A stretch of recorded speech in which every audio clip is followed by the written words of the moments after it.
Des lettres de Jean-Philippe parce que je n'ai pas la même portée au niveau voix sonore que Jean-Philippe. Alors j'ai un micro, c'est normal, vous n'avez pas de retour, c'est juste un micro pour l'enregistrement. Donc voilà, il y a rien d'anormal, c'est pas une innovation, il y a rien d'extraordinaire. Donc tout d'abord merci d'être venu ce matin dans nos locaux. C'est un grand moment parce que en fait, voilà, je ne sais pas si dans l'invitation vous avez pu le ressentir, mais ce qu'on a voulu, c'est amener sur la région de Grenoble, en fait, un centre que l'on a dans différentes grandes villes dans le monde au sein d'Atos, qui s'appelle le BITIC, qui est le Business Technology Innovation Center, et on a voulu en faire des extraits et les amener à disposition, venir vers vous. Vous donner envie peut-être ensuite d'aller dans ces centres d'innovation, il y en a un qui est pas très loin, qui est à Paris, pour travailler plus en profondeur certains sujets. Donc voilà, c'est un grand travail qu'il a fallu mettre en œuvre pour cette matinée. Donc Atos, en quelques mots, si je peux tourner mon slide, c'est dans l'autre sens.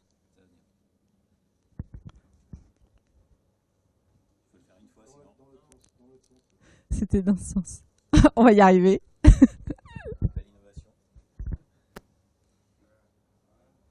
Tout en douceur. Donc, le groupe Atos, juste en quelques secondes pour que vous sachiez où vous êtes. Donc, Atos, c'est une société dont on a entendu parler beaucoup en 2017 puisque la société est rentrée au 440. Donc, c'était un moment important pour nous. C'est une entreprise de services numériques, mais qui est différente des autres. Alors, pourquoi elle est différente? Parce que tout le monde va vouloir dire qu'elle a sa société est différente. Parce qu'en fait, elle va couvrir l'ensemble du spectre nécessaire pour digitaliser les entreprises. Et ça va vraiment faire la différence par rapport à nos concurrents. C'est-à-dire qu'on va vous vendre un projet d'innovation, on est capable de garantir l'ensemble de bout en bout. Alors, tout le monde dit ça en disant, on fait du conseil jusqu'à la maintenance. Oui, mais nous, on va beaucoup plus loin, puisqu'on est aussi capable de gérer toute la partie matérielle, puisque Atos a racheté Bull il y a quelques années, et de ce rachat est sortie toute la valeur en fait en termes de matériel, en termes d'ordinateurs quantiques, mais aussi en termes de serveurs et en termes de sécurité. Parce que quand on fait un projet, maintenant on le sait, c'est très important, la sécurité est un point clé. J'entendais ce matin sur BFM que malgré tous les problèmes qu'il y a eu au niveau sécurité depuis un an, en fait les entreprises ne changent pas encore. Elles considèrent qu'elles ont ce qui va bien, elles continuent à autoriser le Shadow IT, donc des choses comme ça qui montrent que l'entreprise n'a pas pris conscience du risque autour de la sécurité. Et là, Atos, en fait, quand je dis traite de bout en bout, c'est qu'on va traiter la partie matérielle, la partie sécurité, et puis bien sûr la partie conseil, la partie intégration, la partie infrastructure. Quand je dis matériel, ça va sur les ordinateurs, ça va aussi sur du téléphone sécurisé. Donc c'est anecdotique, mais pour arriver à sécuriser un téléphone, ça montre toute la technologie qu'il y a derrière. Donc on vend même des téléphones sécurisés, donc ils ne s'appellent pas iPhone X, ils s'appellent Hooks, mais ils fonctionnent très bien et de façon sécurisée. Donc aujourd'hui Atos, c'est 100 000 personnes au niveau monde. Et puis alors l'intérêt dans la région Rhône-Alpes-Auvergne. Donc je suis directrice de la région Rhône-Alpes-Auvergne, Laurence Ponsonnet, voilà, donc pour ce par quoi j'aurais peut-être dû commencer. Il y a un point intéressant dans la région. On est plus de 2000, donc on est la plus grosse société de services informatiques dans la région Rhône-Alpes-Auvergne. Et puis surtout, dans cette région, sont représentées toutes les divisions d'Atos. Donc quand je vous dis qu'on gère tout de A à Z, il se trouve que dans la région, il y a la représentation, il y a une filiale, il y a un service, il y a une service line, une division, et donc tout est représenté. Donc quel que soit le besoin que vous avez, en région, on saura vous apporter ce service de proximité. Voilà, je ne vais pas vous en dire plus, si ce n'est nos représentations. Ici, on est à Grenoble, et puis après, je dirais qu'à partir d'une certaine taille, il est normal qu'on gère tous les secteurs d'activité. Donc on va pas insister sur ce point. Je laisse la parole à Patrice Robineau, qui est le directeur d'innovation France. Donc bonjour à tous. Donc moi, pareil, j'ai un slide. Donc Laurence, vous parlez d'innovation tout à l'heure. En fait, l'innovation chez Atos, c'est vraiment quelque chose qui est au cœur de la société. Quand je dis que c'est au cœur de la société, c'est que par rapport à d'autres ESN un petit peu plus classiques, on va dire, on a une particularité, c'est qu'en fait, on affecte 2% de notre chiffre d'affaires au niveau de la recherche. Alors 2%, si vous êtes dans l'industrie, c'est pas forcément beaucoup, mais pour une ESN, c'est juste énorme. Ouais. Et en fait, donc c'est qui fait qu'on pose aussi beaucoup de brevets, puisqu'à ce jour, on a à peu près à 5000 brevets pour donner à peu près une idée, ce qui est quand même beaucoup par rapport, encore une fois, à une ESN. Quand je parle d'innovation, en fait, tout ça s'est impulsé depuis tout en haut par Thierry Breton. Et Thierry Breton a aussi une double casquette. Pour ceux qui ne le sauraient pas, c'est le président de l'ANR. Donc, ce qui fait qu'il a aussi naturellement, on va dire, un certain nombre d'appétence et d'acquaintance avec le milieu de la recherche. Et c'est pour ça qu'en fait, quand je parle de gouvernance globale, on me dit, ou d'un nom du PDG, c'est très bien, mais en fait, c'est pas j'ai mis le nom du PDG, c'est qu'il a vraiment beaucoup d'activités à ce niveau-là. Il a d'ailleurs un conseiller spécial auprès de la présidence qui s'appelle Hubert Tardieu, qui s'occupe de la R&D et de l'innovation.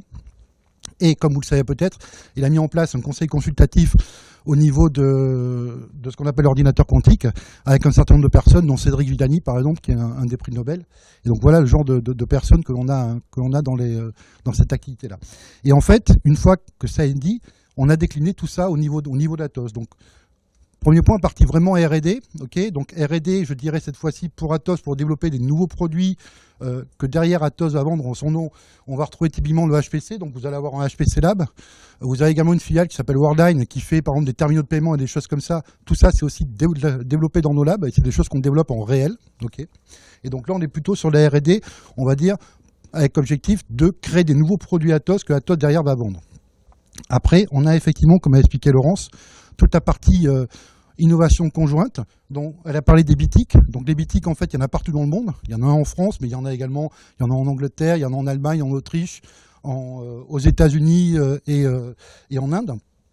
Et après, derrière, donc c'est dans ces grands salons des BITIC, on montre effectivement tout un ensemble d'innovations et on travaille de façon conjointe. Mais on le fait également, ça c'est par rapport à des clients. Donc ça explique aussi pourquoi derrière on mène des projets de co-innovation assez conséquents avec certains clients. Par exemple le cas de Siemens, où on a un programme qui fait à peu près 150 millions d'euros sur 5 ans, okay, et qui s'appelle le programme IDEA, Industrial Data Acquisition. Et on a également derrière, et c'est pour ça qu'on est là, ce qu'on appelle les Innovation Labs. Donc les Innovation Labs, là vous retrouvez ce qu'on appelle une structure de lab plus classique. Okay. Donc un Innovation Lab, c'est quelque chose qui marche, mais ça marche parce qu'on a tout un ensemble de choses autour de nous, tout un ensemble de personnes qui travaillent avec nous. Quand je dis les personnes qui travaillent avec nous, on va avoir bien évidemment les clients, parce que si on fait de l'innovation, c'est pas pour faire joli, c'est quand même quelque part pour travailler avec des clients. On a également des universités, donc typiquement on a GEM, mais on en a plein d'autres en France, comme avec des labos du CNRS avec lesquels on travaille. On a également des business partners, donc ça c'est ce qu'on appelle les startups. Puisque aussi, quelque part, très souvent, on va travailler avec les startups, soit pour les aider à se développer, soit pour les aider à complémenter leurs produits. On travaille également par rapport à la recherche publique. Donc la recherche publique, je ne sais pas si on va mettre Minalogic et Imaginov dans la recherche publique, mais quelque part, ce sont des pôles de compétitivité. Quand on monte ce qu'on appelle des dossiers comme le FUI, okay, les fonds uniques interministériels, ben, ce sont les gens qui nous donnent l'agrément. Donc on a beaucoup de relations avec ces pôles-là. Et puis après, derrière, on a ce que j'appelle l'écosystème. Donc l'écosystème, c'est tous les acteurs locaux. Okay, typiquement, le French Tech in the Alps ici. On va avoir la Digital League aussi dans la région, qui sont des acteurs locaux qui aident justement à cette fermentation, à cette émergence d'innovation et avec lesquels on travaille également beaucoup. Donc voilà l'idée des Innovation Labs qui en fait vont être une déclinaison des BITIC. Et vous êtes actuellement dans un des Innovation Labs d'Atos, qui est sur Grenoble, et qui justement a pour objectif de fédérer tout cet écosystème, okay, que ce soit donc les clients, les startups ou les universitaires, pour justement créer cette innovation et travailler en innovation conjointe. Je terminerai très rapidement en parlant de deux autres activités qui sont les activités... Hop, là. Hop. Ouais, c'est bon. Double clic, ouais. Ouais, merci. Donc, après, je parlerai également de deux autres sujets qui sont la communauté scientifique et les trophées d'innovation. La communauté scientifique, ce sont des gens qui sont des collaborateurs Atos, qui sont reconnus au niveau mondial par leur expertise par rapport à certains sujets. Et puis les trophées de l'innovation, qui sont en fait un principe de création de l'innovation au niveau de la France. sur lesquels on va demander à tous les collaborateurs de nous proposer un trophée. Et ce trophée, la particularité que l'on a, c'est qu'il est sélectionné. Donc, il y a un certain nombre de trophées. Cette année, il y a 45 trophées pour donner à peu près une idée. Et ces trophées, après, derrière, rentrent dans un jury de présélection. Et au final, sont présentés, fin d'année dernière, c'est ce qui s'est passé. Ils sont présentés à l'ensemble des clients. Ils sont présentés également à ce qu'on appelle des advisors. Donc, ok, les advisors, c'est Forrester, Gartner, IDC, etc., les sociétés comme ça, pour leur présenter un petit peu ce que les nouvelles tendances, sachant que c'est les nouvelles tendances par rapport à des collaborateurs, donc c'est juste une idée qu'un collaborateur a pu avoir et qu'on va l'aider à développer. Il y en a un qui a gagné cette année, par exemple. C'est un petit robot qui permet d'aider les personnes qui sont en difficulté, les personnes âgées dépendantes. D'ailleurs, ça existe déjà, mais pas tout à fait comme il l'a fait. Il l'a fait par rapport à un écosystème, ok. Et voilà. Donc c'est le genre de choses. Et c'est quelqu'un qui a eu l'idée. Et donc il a proposé cette idée-là. Et Atos derrière va travailler dessus pour voir comment on peut la mettre à disposition. J'espère que j'ai pas été trop long. Si c'est le cas, désolé. Je repasse la parole à Jean-Philippe. Bonjour à tous, Jean-Philippe Vigne, donc je suis responsable de l'innovation sur le site de Grenoble et je vais vous donner quelques éléments logistiques et organisationnels pour cette journée. Décidément, c'est pas dans le bon sens, jamais dans le bon sens. Voilà. En ce qui concerne le programme, donc aujourd'hui on est dans cette partie introductive pour vous présenter les différents éléments et ensuite on va vite enchaîner sur les ateliers qui est le cœur de la matinée. On va vous inviter à découvrir 6 ateliers, 6 technologies ou familles de technologies et de business case différents. Et par rapport à ça, un programme vous a été transmis en fonction de vos choix. Vous l'avez au dos de votre badge. Vous avez vu ces éléments qui vous ont été transmis. En l'occurrence, c'est pas quelque chose de figé. C'est simplement pour avoir une bonne et saine répartition des différents ateliers, histoire de ne pas être 20, à un moment donné 20 sur un atelier et 3 sur un autre. D'accord ? Tout simplement. Sentez-vous libre, à un moment donné, effectivement, d'aller sur un atelier qui n'était pas forcément prévu. Pas que tout le monde le fasse. Si on a donné un guide, c'est effectivement pour essayer de rester homogène dans les ateliers. Néanmoins, voilà, c'est pas complètement figé. J'ai vu que certaines personnes avaient un atelier uniquement prévu alors qu'ils s'attendaient à participer à 2 ou 3. C'est pas grave. Sachez simplement que les ateliers vont se dérouler pendant 30 minutes, exactement 25, c'est-à-dire que les intervenants ont pour consigne au bout de 25 de vous inviter à vous diriger vers la salle suivante qui vous intéresse. D'accord ? À partir de ce moment-là, effectivement, vous pouvez enchaîner sur un autre atelier. L'objectif, c'est pas de faire des ateliers, j'allais dire unidirectionnels, c'est d'avoir un maximum d'interaction, un maximum d'échanges qui puissent susciter l'intérêt. D'accord ? Donc c'est vraiment le principe de cette matinée, multiplier les échanges pour qu'on puisse construire, découvrir des synergies et construire des choses ensemble. Okay ? À la suite de ces ateliers, donc à 11h30, 4 sessions ce matin, on se retrouvera, conclusion et networking, autour d'une collation qui vous sera proposée. Cet événement, il se positionne dans le cadre de la semaine Transfo, du festival Transfo, qui a lieu sur Grenoble. C'est un festival, je ne sais pas si vous avez entendu parler, c'est ça, Kakemono, partenariat, organisé par French Tech Lindsay Alpes et GEM sur Grenoble. L'objectif, c'est de proposer à travers cette semaine l'ouverture d'esprit sur le numérique aux citoyens. Donc ça peut avoir des facettes business, culturelles, artistiques, tout un tas de facettes qui permettent de présenter les choses au numérique aux citoyens. D'accord ? Atos se positionne au niveau business et innovation. Et c'est dans ce cadre-là, effectivement, qu'on participe à ce festival Transfo en partenariat avec eux. Bien évidemment, ce n'est pas nos seuls partenaires, hein, Patrice l'a précisé tout à l'heure. On est régulièrement associé avec les pôles de compétitivité avec lesquels on essaye de renforcer nos synergies dans toutes nos actions. Donc Minalogic et Imaginov, qui sont des acteurs incontournables de l'innovation sur le territoire. Également l'association Digital League, qui fédère en fait les entreprises du numérique sur le bassin grenoblois, mais également en Rhône-Alpes. Et Grenoble de Management, dont on a déjà parlé. Vous avez vu, il y a un certain nombre de caméras en fait, qui filment aujourd'hui. C'est la raison pour laquelle j'ai ce micro. On fait de la captation vidéo. Donc aujourd'hui, souriez, vous êtes filmé et à plusieurs reprises, vous allez être amené à être filmé. À un moment donné, effectivement, ces vidéos pourront être reprises et valorisées sur un média type réseaux sociaux ou autre. Donc c'est en accord avec la CNIL, hein, à partir du moment où on filme une foule et de plus de 10 personnes, ça pose pas de problème tant qu'il n'y a pas de gros plans. Donc on sera vigilant là-dessus. Sachez simplement que vous êtes filmé, y compris d'ailleurs sur un certain nombre d'ateliers, indépendamment du dispositif. Ce dispositif de captation vidéo, il est permis grâce à notre partenariat avec la société Rocamroll. Thierry Cravoisier qui en dirige, qui est au fond là-bas. merci Thierry, qui en dirige cette start-up, nous permet d'avoir sa technologie à disposition, c'est-à-dire de montage automatique.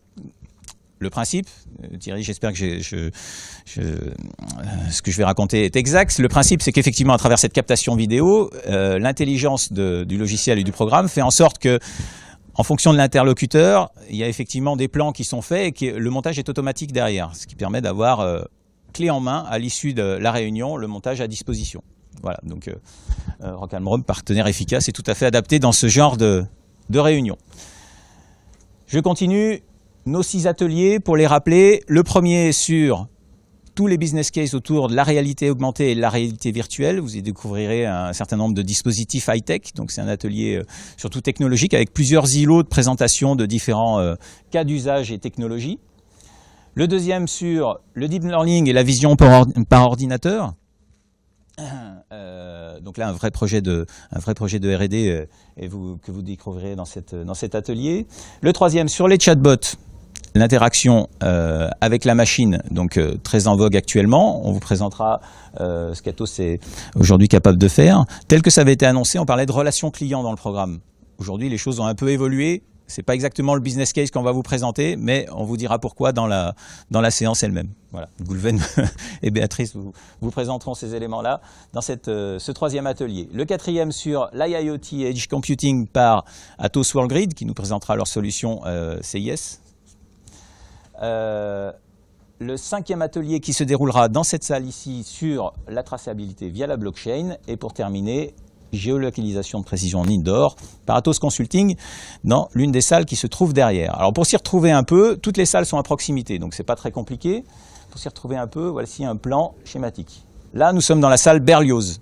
Dans la salle Berlioz, si vous regardez le programme qui vous a été fourni, c'est l'endroit dans lequel se situera l'atelier sur la blockchain, la traçabilité via la blockchain. Donc ceux qui souhaitent participer et qui ont ça dans leur programme au premier atelier sont invités à rester dans cette salle. Les chatbots, c'est l'auditorium qui se situe juste à gauche. On descend en bas au sous-sol et le chatbot se déroulera au niveau de l'auditorium au rez-de-chaussée. Ensuite, dans la salle Champollion, c'est là qu'auront lieu toutes les démos réalité augmentée et réalité virtuelle. Et un tout petit peu plus loin, dans les 3 salles, vous avez respectivement, donc dans la salle Louis Nel, la IoT, Géoloc dans la salle Biodemo Center en face de vous, et la dernière, c'est tout ce qui concerne le Deep Learning, l'atelier 2. De toute façon, dans les couloirs, il y aura tout un tas de personnes d'Atos qui sauront vous guider et qui sauront vous orienter en fonction de l'atelier auquel vous souhaitez participer. Les cordons bleus, c'est Atos. Voilà. Exactement. Voilà, donc on a fait le tour de cette présentation en espérant que cette matinée puisse être prolifique pour tout le monde. Je vous invite maintenant à rejoindre les salles en fonction de vos programmes. Pour ceux qui sont blockchain, donc vous restez dans cette salle.